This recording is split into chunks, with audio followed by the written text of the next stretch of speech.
To provincial politics next, and to a question Ontario taxpayers will want an answer to. How much will you be paying for the right to buy alcohol in corner stores?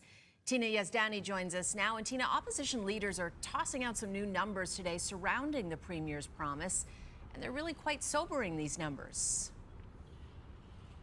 Yeah, that's right, Cynthia, and that has led to the Ford government facing some tough questions today during question period. The Premier has promised to get booze into corner stores significantly ahead of schedule, but opposition members have crunched the numbers and say it comes at a huge cost to taxpayers.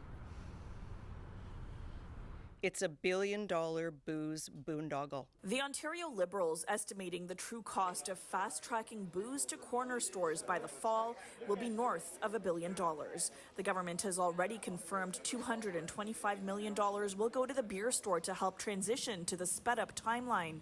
But that's just the beginning. In their breakdown, the Liberals estimate another $825 million will be lost to rebates, discounts, and foregone licensing fees for large grocers and retail chains. The major grocery chains, who are already making record profits, and big box American stores like Walmart, are going to make a killing.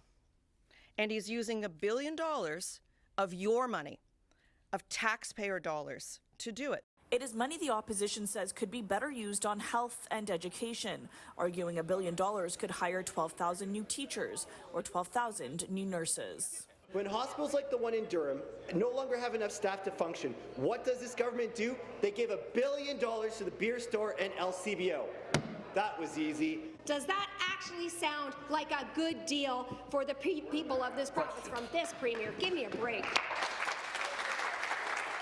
I will guarantee you, all these members here, every single person will be going into their retail store, they'll be going into their convenience store to buy their wine, to buy their beer, guaranteed 1,000%. The Premier argues this is about convenience. He promised in 2018 he would get beer, wine, and ready-made cocktails to corner stores, and he's delivering almost a year and a half ahead of schedule.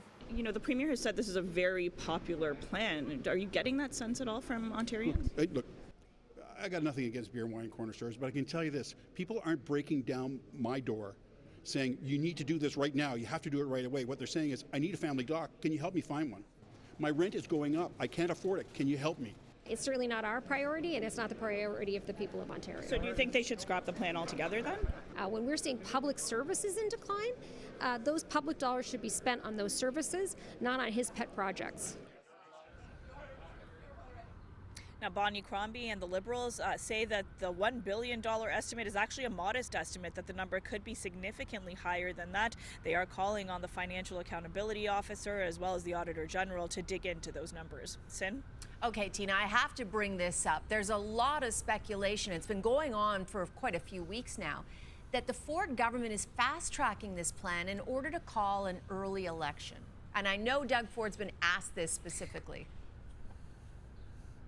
Yeah, that's right, Cynthia. He was asked about this several times on Friday at his announcement on this expansion of alcohol, and he kind of avoided the question. He was asked, will you commit to a June 2026 election date? That is the date that the timeline that has been set. He wouldn't answer the question. That has prompted a lot of speculation and has even prompted opposition leaders to begin preparing for an early election. Mart Stiles today was saying that her team is ready to go. In fact, she said bring it on several times in response to reporter questions on this topic. Bonnie Crombie also says her team is gearing up, but she did warn the government that they could take an electoral hit if they do choose to call an early election. I mean, they already do have a majority government. So the speculation here is that they would want to call one to get ahead of a possible RCMP update on the Greenbelt investigation. That's what a lot of opposition members have been kind of saying today. So we'll have to wait and see if an early one is actually called. Sin? All right, Tina, thank you. It's never dull in provincial politics.